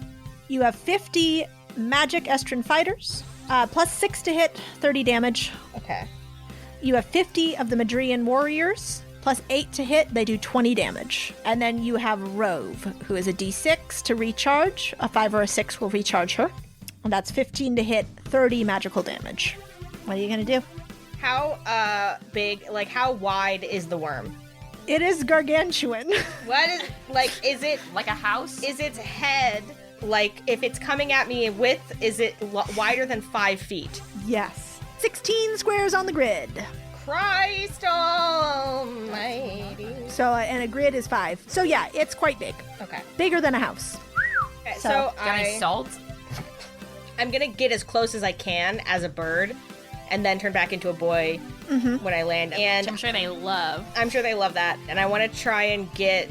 I'm gonna get a little bit ahead of it so that as I fall, I maybe hopefully land in the middle. Make me a dexterity saving throw. Christ, I'm gonna die. I'm gonna die, you guys. No, you're not gonna die. You're not gonna die, but you've until over- Torva comes up from hell to get Well, you. that's not a good throw. That's a 9. Oh God, no! With a Yeah. 9, Corbin, you're gonna lose your first turn to landing. Well, you guys, That's not good. told you I was gonna die. So, so sorry. Corbin, Doesn't mean you you die. you don't die, no, and you won't take damage from this either. But you are Okay. gonna lose your turn for this first turn. You just biff it on the landing. Yeah, that's fair. You just go straight nosedive into this. Do I land on the actual ice shelf at least? Yes, you do Okay, land on the ice okay. shelf. With a 9, you land on the ice shelf. Okay, You okay, didn't okay, die. Cool. You didn't do it as good as you could have, though. That's all right. You know what? If I face plant on the ice shelf and I am prone and need to use my turn to stand up, that's okay. So, as you crash land into the ice shelf, the dwarves all shout and the warriors point their weapons at you until Trek comes forward and goes, "It's you!" It's me. I'm here to save you guys really well and do a good job. Hey guys. I think my bones are broken. Get down! I'm already down. As Trek shouts this, the ice worm does a leap out of the ice and catches the back of the ice shelf, and I'm going to roll to hit. Okay. 26 to hit. I will take the damage. Okay, so that is going to be, it like sees you, you're like a worm. I roll, when I see it coming, I roll towards it so that I am You its take the main damage. target. Yeah, I sacrifice myself. All right, so yeah, it like leaps out so that it just grazes you, Corbin, with its many teeth. And it's going to take one attack against you here, and so that is going to be 22 bite damage plus Oh, great. I love to hear plus after that. 6 cold damage. And now make me a dexterity saving throw. 14? I don't like this. Cat, I don't like it. I don't like your reaction. All right, Corbin. So the ice worm comes down on the shelf and scrapes its many teeth, and you roll to try and keep it away from everybody else. And as you do, you roll into its mouth and are swallowed. I can't believe that the worms are finally getting their revenge on Corbin. This is actually, you know what, this is the most cosmic, karmic justice that could possibly end. This is really a win. You're in the I worm. really just dropped down from the sky and rolled into the worm's mouth. I'm here to help. The epic that you said I'm here to rescue you, and then we're immediately eaten. It's pretty good. It's pretty good. Okay. All right, so now it is, you're going to keep rolling for us here, Corbin. Okay. The dwarves are going to take a turn here as you get swallowed and they all shout, no! Yeah, I bet they do.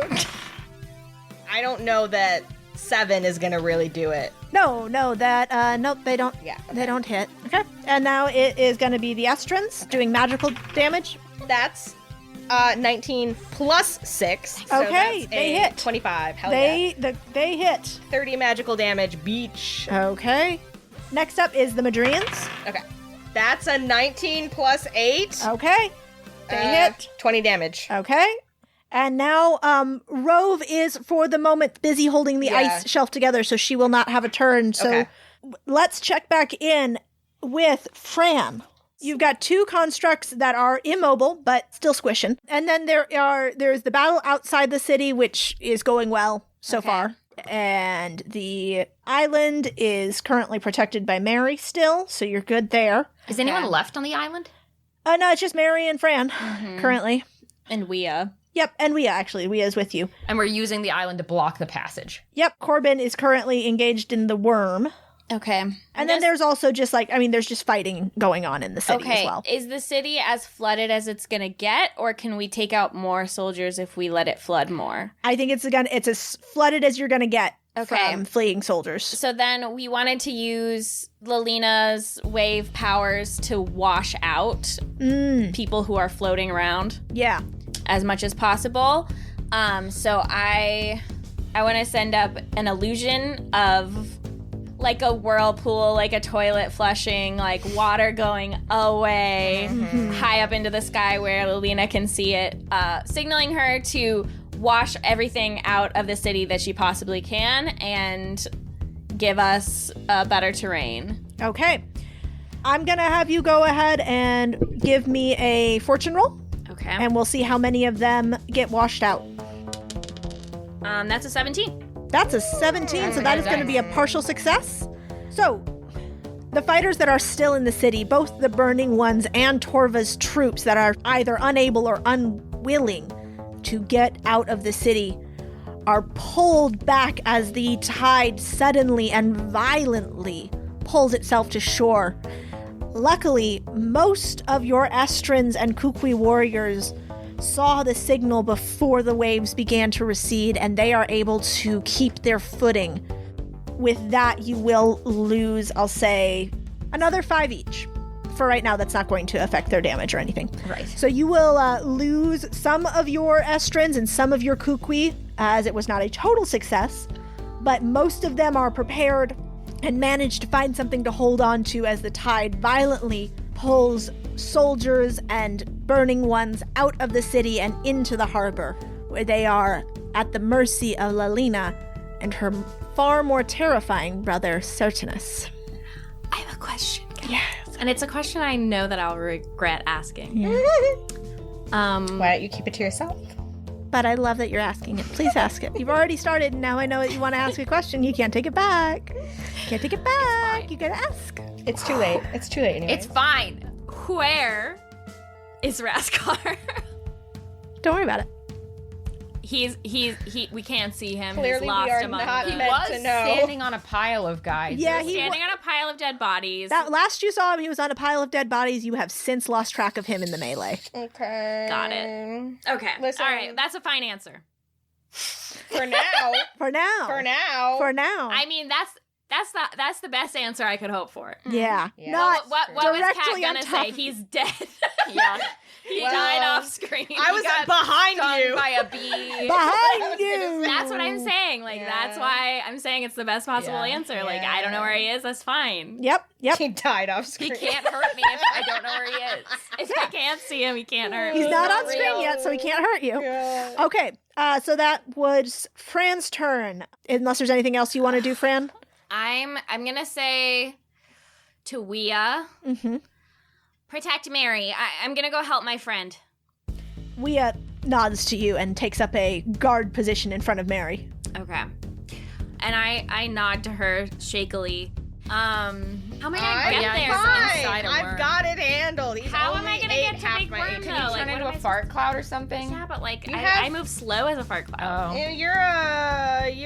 Can't you just swim through the snow? Do you have any special tools, like a... You ask Ava to take you. Actually, that's not a bad idea. That's true. I could ask Ava to take me. Yeah. I whistle. I go and take a running start and jump on her back, and we're gonna head on over to Corbin.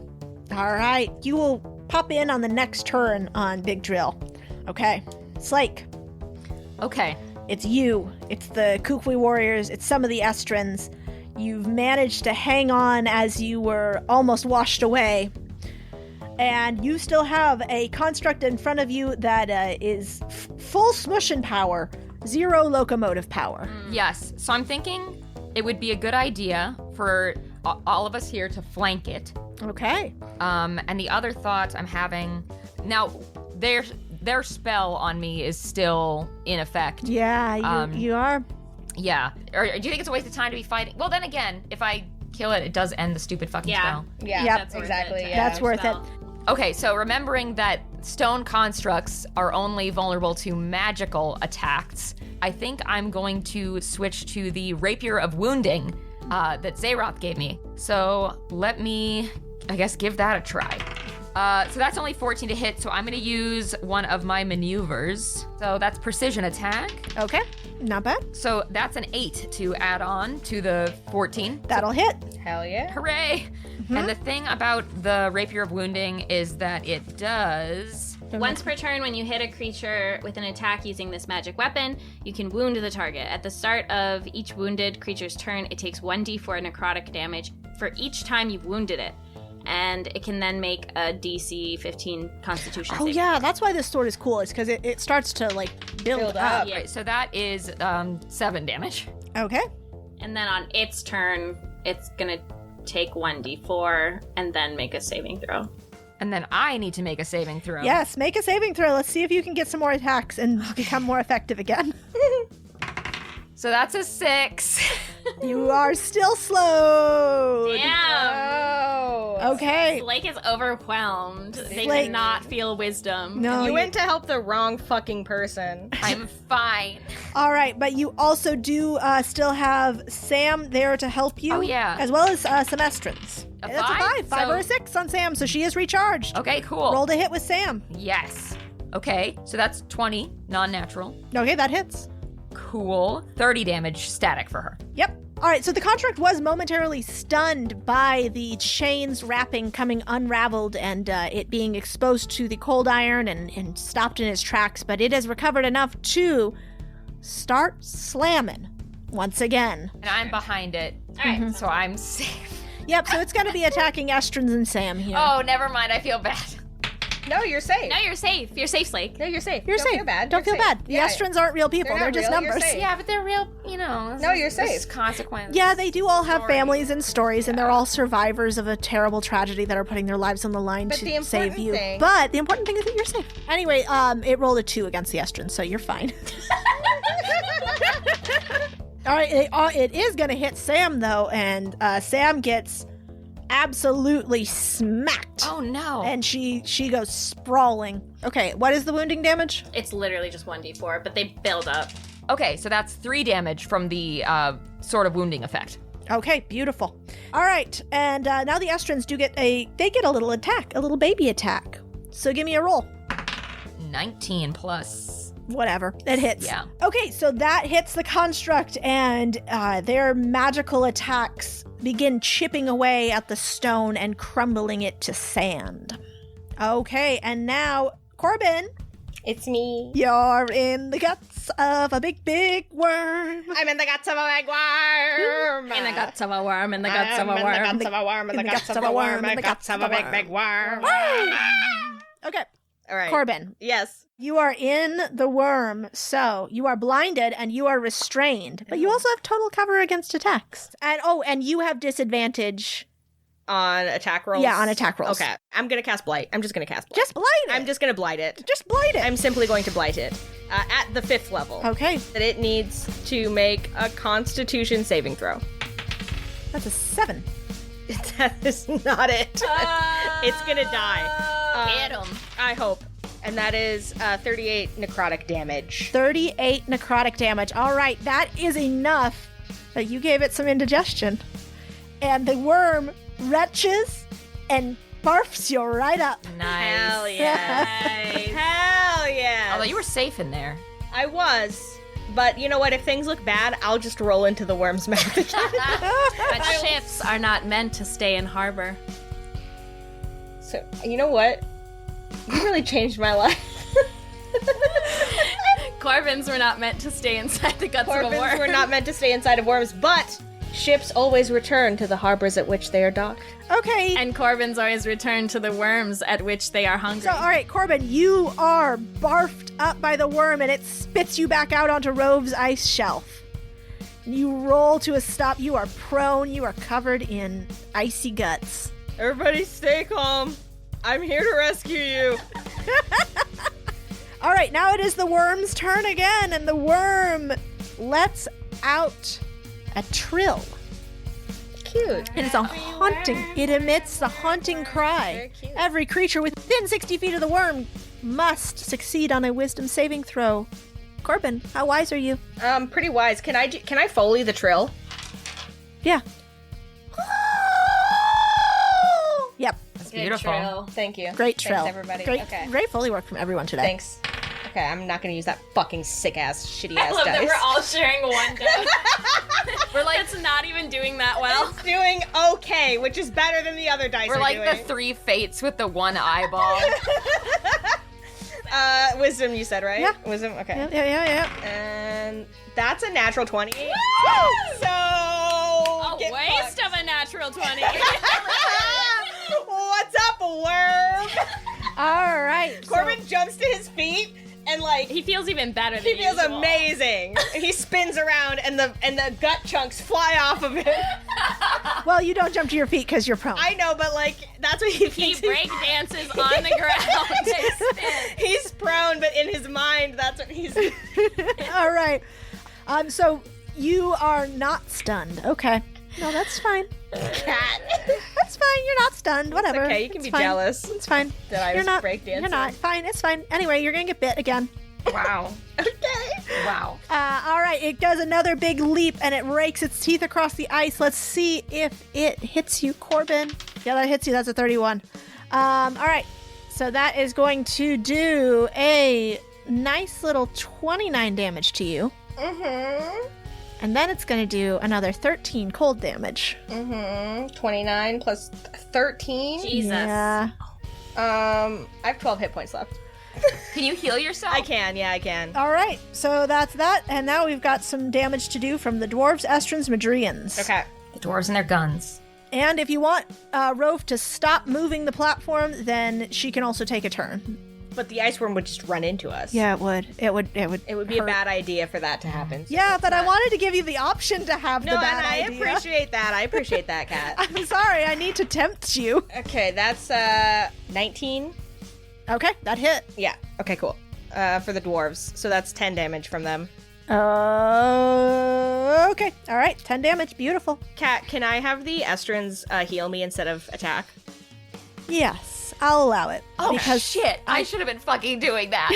Well, you should have thought of the idea and asked me earlier. For 30 same damage, 30 heal, 30 Yeah. dam. Yeah, you could desperately use 30 hit points I right could now. really. I'm considering also healing myself on my turn. Okay, so the Estrins will heal you for 30 points of healing. And then Madrians? Yep. Okay. They are gonna roll. They're gonna roll their They're gonna bodies down along the the mountain. ground. That's 25. That hits. Okay. 20 damage from the Madrians. Okay. What are they doing? Do they have the bows that I got them? Yes. Does everybody have bows and They've got arrows? bows and arrows. The Madrians, they are dipping their arrows in flaming pitch and Nice. firing at the worm and embedding flaming arrows in its thick hide. Sweet. Now, Fran, Yeah. before it's your turn, Yeah. we have another fortune roll. Nothing's gonna happen to me. Yeah, you're fine. I'm just letting you guys know. Oh, no. No. Nothing's going to happen to you, Fran. Nothing's gonna happen to you. Okay. Fran, from your position on Ava's back, you can see the fight that's happening in the fields outside of Rudval. To the east, the Danmari cavalry are making mincemeat out of the fleeing Torva soldiers. And to the west, Varahara and his boars are doing the same. Only you hear a horn sound. And as you look down, you spot Alden perched upon Varahara's back, pointing. And then Ava gasps and she says to you, "It's the snake! A tomb! She's going for Varahara!" No. And you see a path of destruction being wrought as the massive body of a tomb slithers through the forest straight for the boar god. Man, roll me a fortune roll. I am so glad this one did not happen to me. Torva has been fucking that snake. He's been fucking that snake for millennia. Dude, we can use Abba Yes. if you need to. If you need, But you would probably not then be able to come help me.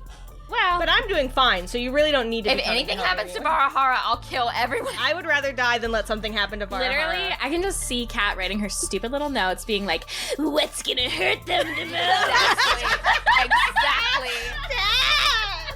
That's my father. You're not wrong. You Dad. knew what you were doing. You're not wrong. Okay, so that's a 13. Okay. That is a partial success. Okay. Okay. What is that? And we would have to get like a shit ton to get a total success, correct? Like, Yeah, so you'll roll a d10 and you need to get up to I believe a 17. So somebody is gonna die, or something bad is. There's gonna be a complication. Yeah, it there's could gonna be that a they complication. he It could does get, not mean somebody's gonna die, could but it might mean somebody's. He could be poisoned and immobilized. He could be poisoned and immobilized. Don't give Kat ideas, you guys. Shut Well, up. I'm fine with that. Listen, I'm bargaining because he can't die. It's We're going through the stages of he grief. can't die. Is all I'm saying. He can't die. He can't. As long as he's he can't poisoned die. and immobilized but alive, We that's can okay. save him later. We can save him later. Got it. Okay. Cat, lay it on us. I mean, So honestly, that's he shouldn't even be poisoned and immobilized. He should just be like a little bit sad or something. Like, because if he's immobilized, someone could come and they could get him. I mean, a total success would probably be they just like fucking kill a tomb, right? yeah, no, So that's Tomb's what I'm just, assuming. Like, still gonna be around. Cat It's fine, it's doesn't fine. even have to DM anymore. We're doing it for it. It's fine. It's fine. It's fine. It's fine. It's okay. It's okay. That's It's why fine. I picked you. Nothing is gonna happen. I said nothing's gonna happen and nothing's gonna fuck. Cat. We're ready. Please put us out of our misery. I'm not gonna use a blessing because it seems unlikely that it's even gonna work. I get it. Yes, I agree. I think that's the right choice. All right. The massive serpent crashes out of the forest, fangs bared as it leaps over the puny mortal warriors and wraps its coils around Varahara. Alden leaps from Varahara's back and stabs into the serpent with his spear, finding the vulnerable point between her scales and plunging it in deep. This gives Varahara the moment he needs to get one massive tusk under the heavy coil of a tomb's body and toss her off of him. Alden readies his spear, and then Varahara is charging a tomb. A tomb recovers, bearing her fangs, and the two meet, locked in a desperate struggle. The mortal fighters on this field scatter in the wake of their battle. As Varahara and Atum continue to tumble, you see a flash of Atum's fangs. And then Varahara drives her into the forest. And that is the last you see of them. Oh my god, fucking cat. He's poisoned and paralyzed, but alive. Listen, we don't know. He is alive in the forest. He is Schrodinger's Varahara. He's Schrodinger's. And the other thing is that Schrodinger's dad. The other thing is that that Ava can also do like a random blessing, and that recharges. So if we need to have her like bless Farhar to make sure he's strong and healthy and okay. I mean, her blessings are very specific. That's true. They're not like a healing, right? But like if it made him even more stronger, then he could kill. But like if it somehow became very specific and then healed him 100,000 health points, and then he was fine. And he made him immortal so he could never die. You guys, we're fucked. This is like, but literally, the Torva beginning is coming from hell. It's fine, and he's in my head, and there's flames on both sides of my face. Shut up! Shut up! You're fine. Everyone's fine. Oh, okay. I feel good. Fran watches this. Her teeth are chattering at this point. She's barely holding it together. All right. Well, you are now above Iceworm. Ava gets you there just in time for you to see Corbin spat out of the worm and for Corbin to do a mental breakdown. Wait, I can't remember. Are us three psychically linked? Yeah, we're all so psychically then linked. you would feel my psychic breakdance, my mental breakdance. All three I of feel you. it, and I'm like, All two of you, all three of pretty you. all of cool. us. Yeah. Yes, you would. Pretty good. That guy's wise as hell. Yes. But we can also feel that you saw Varahara being chased into the Yeah. forest. Being killed. My mental breakdance feels... being alive. Too. It feels a little bit tone deaf in light of that. No. All right. You didn't know. I didn't You can't blame know. yourself. You're right. You didn't know. You're right. You didn't know yet. Oof. Okay. For my turn, I'm gonna attack a worm. Attack a worm, attack a worm, attack a worm. I'm gonna fireball the worm, of course, aiming to avoid it impacting the shelf. Yeah, you've got plenty of room. It's a big worm. What does big worm have to roll? Dex. You wouldn't believe this, but the big worm does not have a lot of dexterity. What? That's an 11 minus 1. That is 10. That doesn't pass. All right, so Fran points down at it, and a spark of light comes out of the tip of her finger and like grows in velocity, and literally grows until it's a huge fireball slamming down into the back of the worm for 22 damage. Make that 44 damage because it is vulnerable to fire. Hell yeah! I wondered. Damn. And then Ava's like circling, and Fran calls down, "I'm here to rescue you!" Oh, Corbin is absolutely just deeply shamed. And Fran feels that through the telepathic bond. Yeah, he rolls over onto his face. And she laughs. We're sliding down the mountain. There's snow. Yeah, How deep is it? Like, if I stuck my hand, very deep. are there any rocks? Oh, yeah, there's like big boulders and shit. Great. Any that I could touch? Yeah, Yeah? yeah. Okay. Rove, can you push us up the hill, up the mountain? With your strong power, lady powers. Can you, is that how? Rove like glances down at you as if she has just remembered you exist. She loves me. And she goes, yes, I can push us up the mountain, but I will not push us directly into that thing's mouth. Okay, if there was a way that I could get the worm to... Whatever you're going to do, just do it. Okay. Corbin uses, the next boulder that we pass. Uh-huh. Corbin reaches out his hand as we are flying past it, and he brushes it as though it were grass along As though it were something along you the brushed. promenade, as though it was something that you would brush casually with your fingers. And he's gonna cast Stone Shape and create a ramp immediately behind us as we pass by, in the hopes it's just smooth as hell like a shark, so that the worm just glides right up that ramp as it comes up behind us. Tony Hawk bonus combo. Tony Hawk bonus, and it does a 360, and it does a kickflip, ollie. an ollie, and the ramp goes like straight up, so it just really flies up like one of those worms on a string. And then Rove, after that, will reverse our trajectory and have us go back the other way, and then the worm will be flying above us. And then the worm will fall and fly, and it will, because the mountain's also sloped, the worm will continue to fall, and then it will land on the soldiers left in the city. And it will go exactly like that. God, I want you guys to know there are two wolves inside me right now. There are two wolves inside me right now. This is how I'm fighting against your evil Varahara tactics, is by presenting you with a situation that is so amazing. Okay, all right, you make a ramp. All right, so it's the worm's turn, and Corbin, you catch that worm on the ramp, and oh my God, just like Anthony Hawk, the worm goes up the ramp, and it catches a little bit as it's going up, and so it starts spinning. Starts spinning as it 740. as it flies through the air. What sound did it make when it flew off the ramp? Meanwhile, all according to plan, reverses the ice shelf up the mountain, and you guys begin to climb. Woo! Oh, sick! Take that, worm! This is how Big Drill can still win. I'm gonna eat your grandchildren! Slake. Slake. No! Oh no! Is this Oh worm gonna no!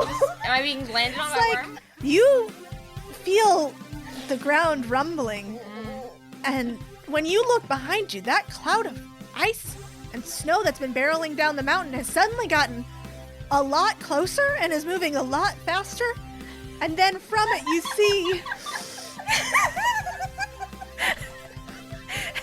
from it you see a giant worm come spinning out. It crashes through the buildings of Rudval as it touches down, leaving a trail of icy destruction Okay, yeah. Yep. as it lands On the soldiers. 40 feet from you. On the soldiers, right? No, it lands 40 feet in front of you, and it is momentarily stunned. We really were just like, we can let Slake deal with all of the problems. What the fuck? Okay, well, it's actually... it's Fran's turn now. Well, Oh. Corbin turns to you and says, "You're not needed here anymore." Oh, this is so awkward. All right, I'm back. Follow that worm. All right, so your turn is spent moving back down the mountain towards the worm. Okay, Slake, So here's the thing. you have a construct and a worm, and there's another construct moving in the distance. Well, my thought is this. So I see this giant worm landing, and I'm thinking that maybe I can solve one problem with another problem. Like if this worm starts to charge us, the construct can't move. Yeah. We can move. Yeah. If we could. So my plan is that because the construct can't move, that we can have the worm that's trying to get to us come through and plow through it, and then we could run off at the last second. Okay. But since I have slow, I'm thinking what I'll do is if I use my turn to call my horse and get up on it, then when the worm comes through, can I have a roll to escape? Yeah. Okay. Yeah. You get everybody in position. The Estrins and Sam all run to the other side of the construct. Corbin, Yes. you are with Big Drill. It is time for the Big Drill fortune roll. Oh God. Okay, give me the good dice. I can't do this again. Give it to me. Okay. So, Rove charges you all back up the mountain, up to the original drill site, where the scaffolding is a little bit worse for wear. It's gotten a bit mangled by the appearance of the ice worm, but it's still there, and the mechanists leap from the ice shelf and run back towards their work. Corbin, roll me a fortune roll. Let's see how their work goes. Drill, baby, drill! That's a 16. Okay. That's a partial success. Do you It's a want to partial try and push success? it up to a full success? What do you guys think? Do we know Kat, do we know how many more we have to do? We'd have One to hit more 18. fortune roll. Oh. There's one Oh, more. well then we should Obviously. definitely Oh, use yeah. it. Okay, then yeah. So that's a 3, which... Yeah. That is a total success. Oh, big drill! All right, the mechanists are able to repair the scaffolding quickly. It isn't as badly damaged as they initially thought. Oh my god. And they've, through their terrible flight down the mountain, they had managed to preserve the pieces of the drill. And they are able to finish their work, putting the drill together quickly. And then they turn it on, and the drill begins to turn. Let's go! Okay, so now we're in Fran's turn. Okay. Fran, you are on the back I'm of fly. a songbird that is magically large enough to hold you. I'm telepathically connected to Slake, so I know their plan. Yeah. So that being the case, I think I'm gonna use Wall of Fire, and I'm gonna cast it basically like over the back half of the worm, so that it is within range to take damage, and that it will be motivated to go forward and go away Okay. Nice. towards All right. towards a Slake. So, how does it take damage? How does anyone do anything? Okay, so it's gonna make a Dexterity saving throw. Okay. And we know it's not dexterous. We know that. It rolled a 17. That does not quite make it. Okay. So, it takes damage. All right, so it takes 32 fire damage as it, I'm sure, throws itself forward away from the firewall. And it took the bonus fire damage, right? Oh, you're right. So, it's going to be 64. 64. Oh. Will you still feed me? Damn, because it's fire. Yep. Okay. The worm is looking bad. Juniper, would you do the trill Oh, yeah. of its pain as it...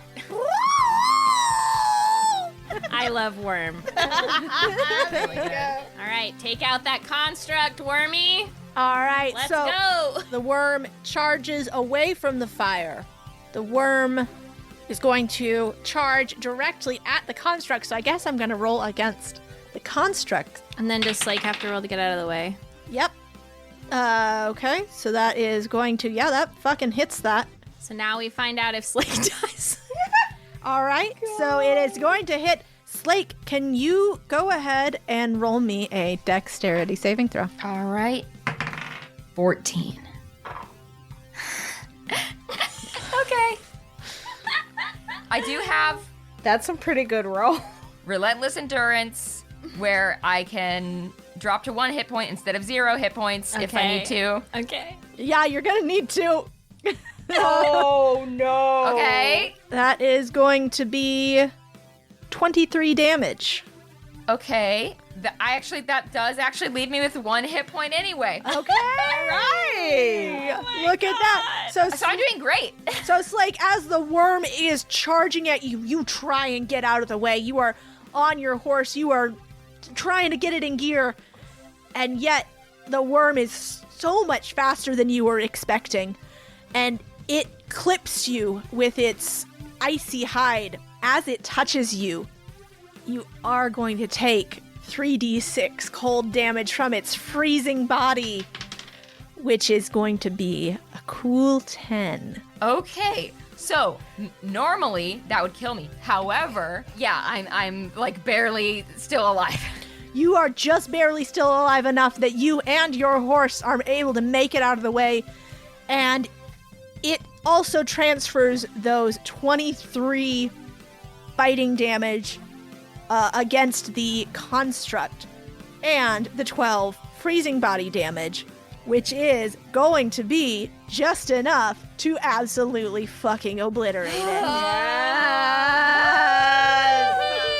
Woo! You have Hell yeah. 2 birds, 1 stone construct. Well, the worm is still alive. Well, okay, actually, you've still got a worm. And Slake, you are against all odds still hanging in there. Also looking incredibly bad. Also looking incredibly bad. And Fran is just like in the sky going, oh, fuck! I'm doing fine. You're doing fine. Okay, so we're going to go roll for Sam to hit the worm. Indeedly so. Oh, hell yeah. Okay, so to hit the worm, that's like over 20. That'll hit the worm. Hell yeah. And that means that Sam will do 30 damage to the worm? So Sam leaps towards the worm and takes her sword and rams it down the worm's throat, killing it. Oh my god. Finally. yeah. Ooh, this worked out great. I say, blood like pouring out of my eyes and ears. And now it's time for the last fortune roll. Oh.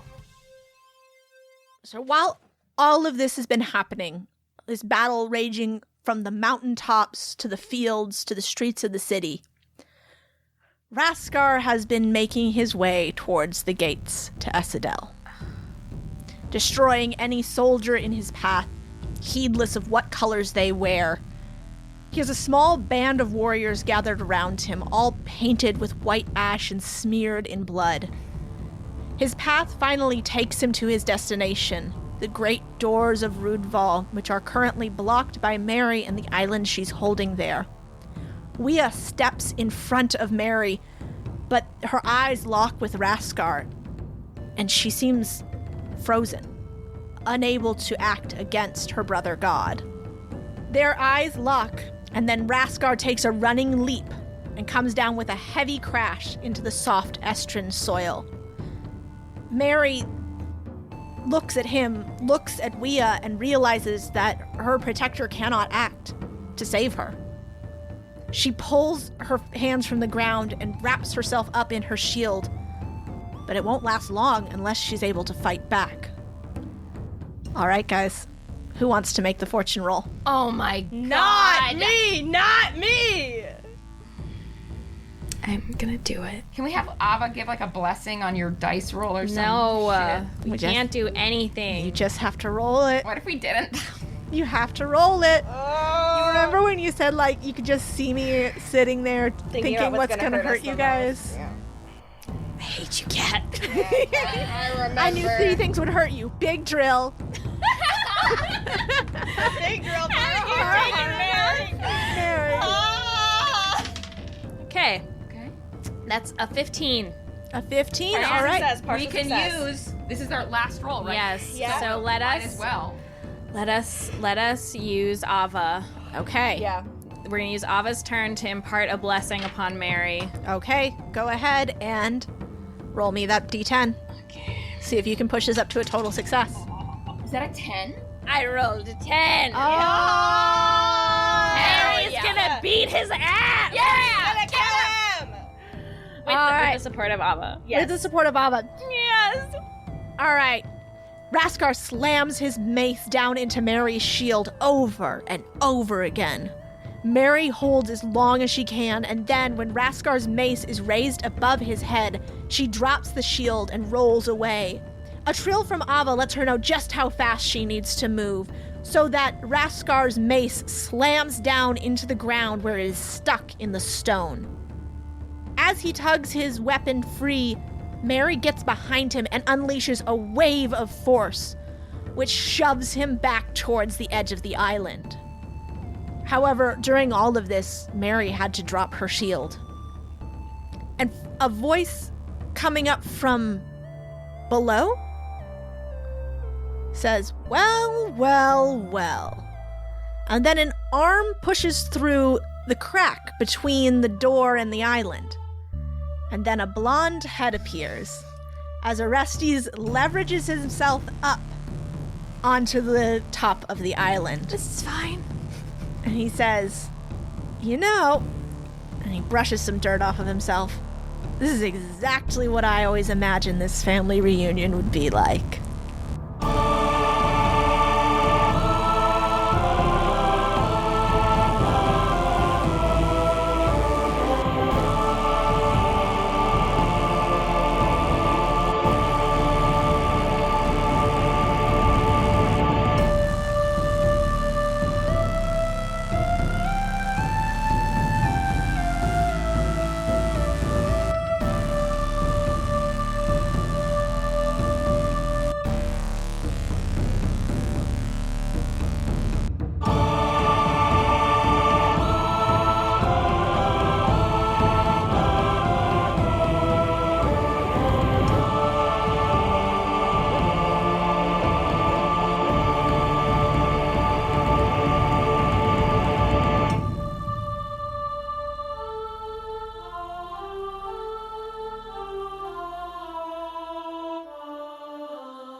just like Anthony Hawk.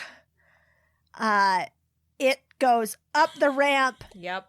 and then Yes, it I does. literally spent like this whole time being like, now who is Anthony?